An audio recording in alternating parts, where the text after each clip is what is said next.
Hey, there you go, Kelly. There, little help desk improv. All right. Yeah. So, hi guys, my name is Kelly Spades Hernandez, as you see right there. I am a magician, and this is my first time on this podcast. And I was like, what am I going to do for these guys? You know, I want to impress them, but I don't know. I have so many ideas. So I thought I'd do kind of a choose your own adventure type thing. I'm going to do one effect, but I'm going to let you guys, you podcast folk, kind of steer where this is going to go. So what I have here is I have 4 envelopes, okay? And I mean, if this doesn't work, I can just do like a stupid card trick, but you guys will be very excited about a stupid card trick. So I'm going to let you guys decide what I'm going to perform. So what you guys can do is you guys are going to pick, starting with Dan, you're going to pick a color. Whichever one you pick, I'm going to not do that effect. So I've got 4 different effects that I can do here. They're all cool, but I want you guys to decide, kind of decide where this is going to go. So Dan, go ahead and pick one of these envelopes, and whichever one you pick, we are going to remove that, and I'm not going to perform that for you guys today. Okay? All right. Yellow is offending my eyes. Let's bring that away. Oh, man. So let's see. Whatever's in the yellow envelope, I am not going to perform for you guys. Let's see what's in the yellow envelope. Oh, man. I am not going to... Oh, whoops. That just means that gravity works, folks. That's all that means. All right. This is... I'm not going to perform... Oh, man. This was a good one. I'm not going to perform the mouth of wasps. Oh, man. This would have been awesome. Basically, what I do is I take about 20 wasps, I put them in my mouth, and I release them one by one without getting stung. And it's kind of interesting how I do this. Is actually trained for it. I actually took some Rice Krispies, put them in my mouth, listen to them snap, crackle, and pop. At the same time, I listened to a sound of wasps on a record. I got at the record store. And actually, I was training for this. I actually got stung, and I was out for like 2 weeks. So what happened was I got the record. I went back to the record store and said, hey, this is the sound of wasp. And the record guy told me, sorry, bro, this is the B-side. Oh.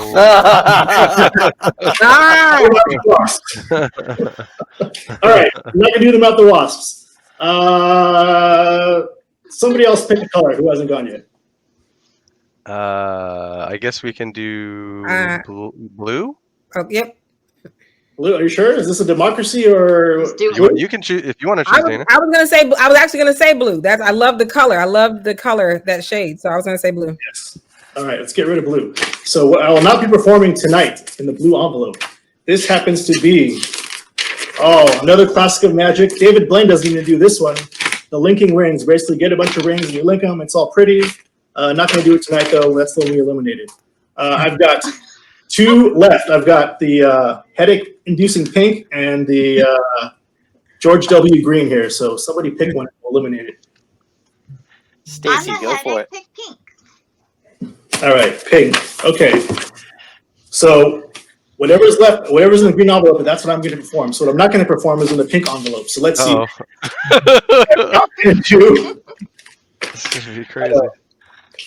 I'm not going to do razor eating. Basically, I was going to eat an entire scooter. No. All right. See, I tell terrible jokes, but I think the magic is just that much better. So let's see what's in the green envelope. In the green envelope, what I will be performing for you guys tonight on Therapy of the Absurd is, in fact, a card trick. Yay!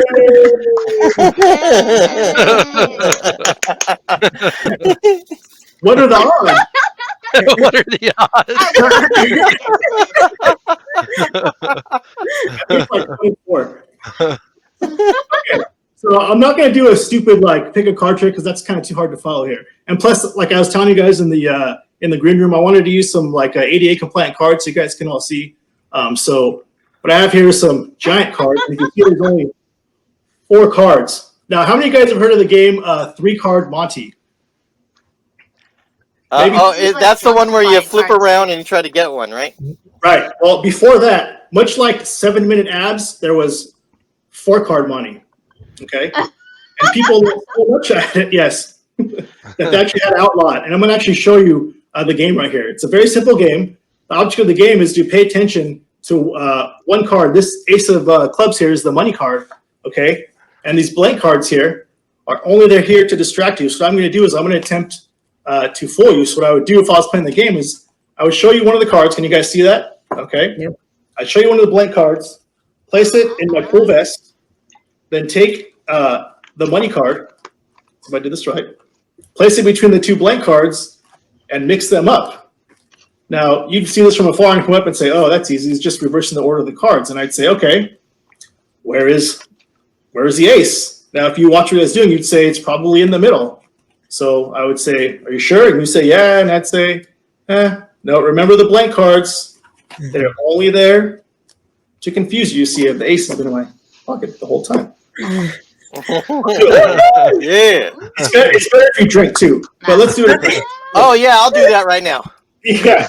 I'll put one of the blank cards away. Jeez, you're right, material. All right. And this time, I'm going to get the ace and stick it in between the two blank cards. I'm going to shuffle it again. Once, twice, thrice. And this time I'd say bet again. And most people would again bet the middle card because all I did was reverse the order. I love magic too. Thank you. I bet in the middle and they'd say, nope, sorry, that's the blank card. Remember what I said about the blank cards? They're only there to confuse you. So at this point, if you were playing, you'd probably be annoyed. You probably lost some money. And now, hey, hold on, we'll do double. Like I realize I haven't shown you the back of all of the cards. And this time we're going to switch it up. This time I'm going to have you, instead of having to worry about this card, you're only going to have to find one of the blank cards. So you basically have a 3 out of 4 chance. They'd mix up the ace, which is irrelevant because you're just trying to find the blank cards. Mix them up like this, and I'd say, okay, find the blank card. Now, where would you bet logically if you were playing? I'll give you a hint. You bet the card on the shoulder. Yeah, you fooled us. No, we want to know it's in the pocket. You put it in the pocket. Okay, and you go. However, you could have bet any one of these cards if you weren't following, because to see if you were playing for real money, I would never, ever lose. Guys, I've been bamboozled. thank you very much. That was cool. Cheers. Damn good job, Kelly. Thank All you. right, Thank you. I guess, Stefan, if you bring us all back in, we got a Yeah. couple questions for Kelly. Oh, So Kelly, like, how long you been doing this, and what got you into doing magic? So when I was a kid, my parents, I think it was, I don't know, they felt bad because they took us to Lake Tahoe and basically left us in our hotel room, and they went to gamble for like 3 days. And there was a magician at one of the hotels. It's a true but sad story, but it's true. I hope my sister's not on this because she's going to go tell my mom. Anyway, so we saw this magician. His name was Jeff McBride. He actually has a school in Las Vegas. And he did this cool show. He was on Star Trek. He does this thing with these different masks, and he does like kabuki and all this cool stuff. And he went into the audience during the show, and he had like an upside down champagne tin, and he had people from the audience hit a bucket. And he went to me, and I hit the bucket, and it made like a hollow sound. And then he kind of like how you beckon a dog with like treats. He's like, "Come to the magic." And I was like, okay. So I got up, I walked up with him on stage, and he basically did this trick on me. It's called the Miser's Dream, where he made it appear like I had coins coming out of all of my orifices. So I had coins coming out of, he would like put his hand in front of my nose, and all these coins would come and go into this bucket, and it made all this noise. And ever since then, I was hooked. I remember after that, like I went home, went to the library, Dan, the local Walnut Public Library. I went to the section 798.3, which is like the magic section. And That's where I grew up. Yeah, man, I've been a nerd ever since. Shout out to the Nut for those of you that are, I don't know if anyone is from here, but San Gabriel Valley. But yeah, ever since then I've been into it. Had all the books. My social life was, I mean, I had a girlfriend, but like still, I was still into like magic, and I took class. I had a mentor. I became a member of the Magic Castle in my early 20s. I've been doing private parties and casino nights for 10 years. It's not my full-time profession, but it's definitely my creative outlet. Definitely gets me, keeps my mind sharp, and I love it. Even talking about it. God bless my wife. She puts up with a lot of my magic. I try not to kill her with card tricks, but yeah, it's definitely, if you accept me, or if you're friends with me, you have to know that like I'm a magic guy. So yeah. Yeah, if you're the wife of a magician or a musician, you're a beautiful soul. Yeah. It's almost like you put up with it quite a bit. They need like like they need like a support group like I don't know, man. Okay. I'm cognizant of the Now I have a fact. question. do you Sure. have women throwing yourselves? Do you have women throwing themselves at you because Like you you're have a groupies. magician? Like magic Yeah, groupies. do you have a groupie? Groupies. There's been a few instances where I've had people come up to me after shows or whatever, like, because I don't always wear my ring because depending on what I'm doing, sometimes it gets in the way. But yeah, there's been instances where like, like, can you teach me that? Or like, like you feel the vibe. So yeah, and it's my ring, but No guys walk up and go, "Can you make this disappear?" yeah, Or are they I like, have done a few. can few you make an orgasm like that. appear? Yes, I do have magic fingers.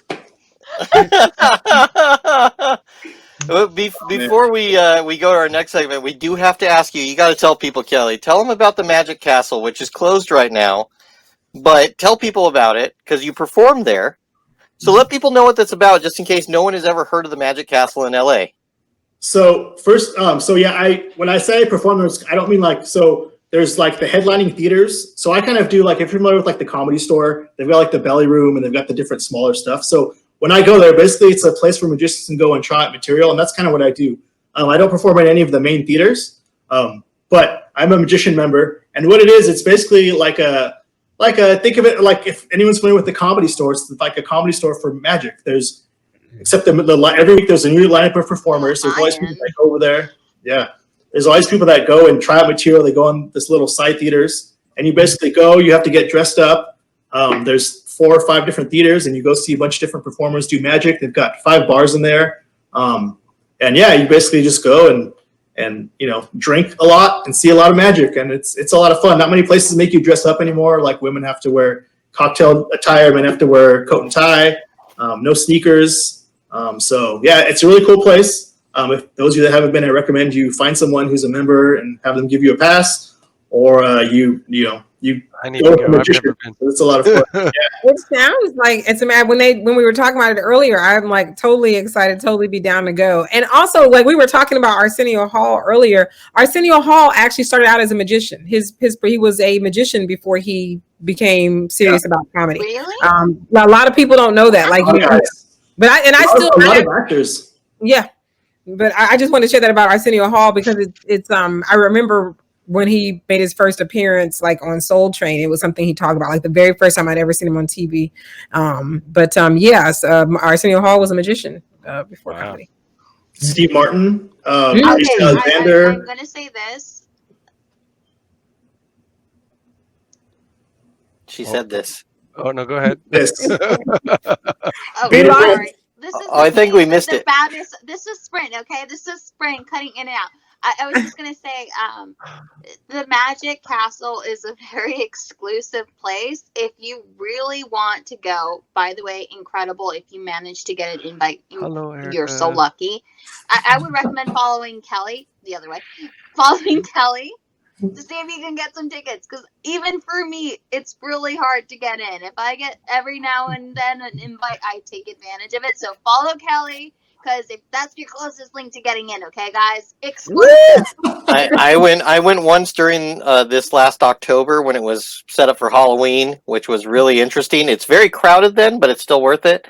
And it's amazing. I mean, if you're claustrophobic, go in the off Halloween season. But it's so awesome to go there. I will say Halloween is the best time to go. Although this year Halloween is kind of canceled. So, but every year they do a different theme. So it's pretty cool. The castle gets all done up and they have a cool party, and people get into the costumes. You don't see too many people get into the costumes anymore. And it's not like everything's slutty. It's like these are like serious costumes. Like it's not like slutty Indiana Jones. It's like Indiana Jones with the Hollywood and the full-on costume. Because a lot of these people work in the industry, so a lot of them work with set designers and costumers, and it's like the castle's a place just to go and relax. So you see some cool stuff. So I saw plenty of Muggles last year, so plenty of them, plenty of people in Harry Potter gear. Oh man, I'm a Harry Dresden guy for those of you know who that is, but yeah, you're Harry Dresden? Harry Dresden. Harry Potter. No, his Harry Dresden. Harry Dresden. Yeah, right. Dresden Files. Oh, Yeah. there you go. Now I gotta look that up. Yeah, I'm a nerd, dude. I know I look cool, but not really. But I like to read, and the Dresden Files are my or my book. Kelly, you don't have to say you're a nerd. You said you were a magician. Exactly. That is cool.